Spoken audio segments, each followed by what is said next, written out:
এদের দাবি কি? এটা শোনার মতো কি এদেশের কোনো মানুষ নেই? এদেশের কি কোনো প্রশাসন নেই? এদেশে কি কোনো সরকার নেই? এদেশে কি কোনো শিক্ষা প্রতিষ্ঠান নেই? এদেশে কি সচিব আমরা নেই? তারা কি একবার এই শিক্ষার্থীদের কাছে আসতে পারে না? আসতে পারে না? দেশে দাবি, তাদের দাবির কথা শুনতে পারে না? কেন তারা আজকে রাস্তায় করে ঢুকে পড়বে? এই জন্য কি আমাদের এই নতুন বাংলাদেশ 24-এর পর আমরা এই নতুন বাংলাদেশ পেয়েছি? না, আমরা এই দৃশ্য দেখার জন্য আজকে আমরা প্রস্তুত নই। নতুন বাংলাদেশে 24-70 বাংলাদেশে এই দৃশ্য দেখার জন্য আমরা প্রস্তুত নই। তার জন্য আমরা এদেশের বর্তমান শিক্ষা উপদেষ্টাকে বলবো, আপনি অনতিবিলম্বে আপনি এই ঢাকা প্রেস ক্লাবের সামনে উপস্থিত হবেন। উপস্থিত হয়ে ইঞ্জিনিয়ারিং কলেজ শিক্ষার্থীদের কথা শুনবেন। আমরা যতদূর দেখেছি এখন পর্যন্ত তাদের দাবি যৌক্তিক, শতভাগ যৌক্তিক। আপনারাও স্বীকার করেছেন তাদের দাবি যৌক্তিক। তাহলে তাদের যৌক্তিক দাবি নিতে আপনাদের সমস্যা কোথায়? আমরা যেটা দেখেছি, ফ্যাসিস্ট হাসিনা দীর্ঘ 16 বছর পর্যন্ত এদেশের শিক্ষা ব্যবস্থাতে যে জঞ্জাল তৈরি করেছে, সেই জঞ্জাল থেকে মুক্তির জন্য 24-এ দেশের ছাত্র সমাজ রাস্তায় নেমে এসেছে। ইঞ্জিনিয়ারিং কলেজে যে হয়তো বড় একটা বিশৃঙ্খল অবস্থা তৈরি করে রেখেছে, এখানের প্রশাসনিক ব্যবস্থা থেকে একটা প্রতিষ্ঠান, একাডেমিক ব্যবস্থা থেকে আরেকটা প্রতিষ্ঠান, এইভাবে তো কোনো সুষ্ঠু শিক্ষা কাঠামো চলতে পারে না। এর জন্য শিক্ষার্থীদের যে দাবি বিআইটি, এই বিআইটি গঠন করতে হবে।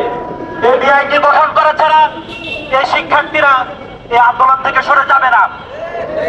আমরা এদের সাথে কথা বলে বুঝতে পেরেছি এরা প্রয়োজনে এখানে জীবন দেবে, সবাই শাহাদাত বরণ করবে, কিন্তু তারা তাদের দাবি থেকে সরে যাবে না। তার জন্য এই শিক্ষার্থীদেরকে আর কষ্ট না দিয়ে অনতিবিলম্বে তাদের দাবিকে মেনে নিতে হবে। একই সাথে শুধু এই ইঞ্জিনিয়ারিং কলেজ না, আপনারা এই ইঞ্জিনিয়ারিং কলেজের শিক্ষা কাঠামোটা দেখলে আপনারা অবাক হয়ে যাবেন। আমরা এই বিষয় সম্পর্কে জেনে হতবাক হয়েছি যে একটা শিক্ষা ব্যবস্থার জন্য সবচেয়ে গুরুত্বপূর্ণ হচ্ছে সেখানে শিক্ষক। প্রত্যেকটা ইঞ্জিনিয়ারিং কলেজে পর্যাপ্ত একাডেমিক কাঠামো তৈরি করা হলেও, প্রাতিষ্ঠানিক কাঠামো তৈরি করা হলে সেখানে পর্যাপ্ত পরিমাণে শিক্ষা নেই। তাদের যে সার্টিফিকেট, সে সার্টিফিকেটের যথাযথ মূল্যায়ন নেই। তাহলে এইভাবে কিভাবে একটা অনিশ্চিত ভবিষ্যতের দিকে এই শত শত হাজার হাজার শিক্ষার্থী এগিয়ে যাচ্ছে?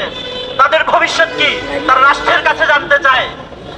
তার জন্য আমরা রাষ্ট্রকে উদাত্ত আহ্বান জানাবো, অনতিবিলম্বে খুব দ্রুত সময় এই শিক্ষার্থীদের দাবিকে মেনে নিতে হবে।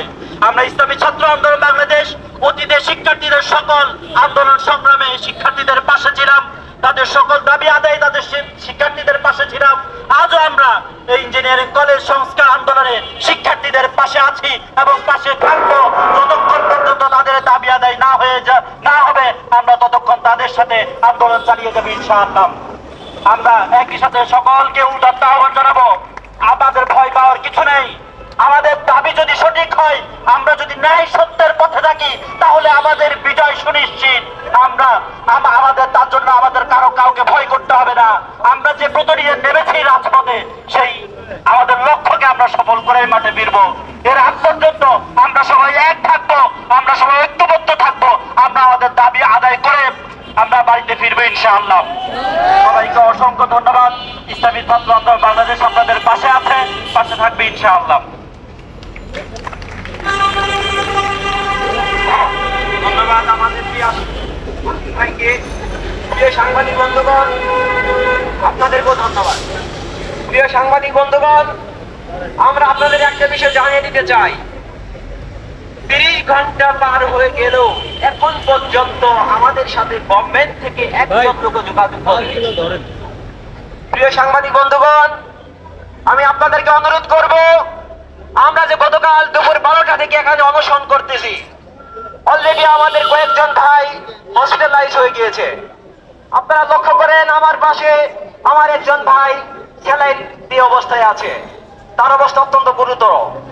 আমরা এই গভর্নমেন্টকে প্রশ্ন করতে চাই, যদি আমাদের এখানের একজন ভাই মারা যায়, একজন ভাইয়ের কোন সিরিয়াস কিছু ঘটে, তাহলে তার দায়ভার সম্পূর্ণ এই ইন্টারিম গভর্নমেন্টকে নিতে হবে। এবং আপনাদের প্রতি অনুরোধ করব, আমাদের এই নিউজটাকে সারা দেশে ছড়িয়ে দেওয়ার জন্য, এবং সেই সাথে আমরা আশা করি আপনারা আমাদের পাশে আছেন, পাশে থাকবেন। আপনাদেরকে অসংখ্য ধন্যবাদ।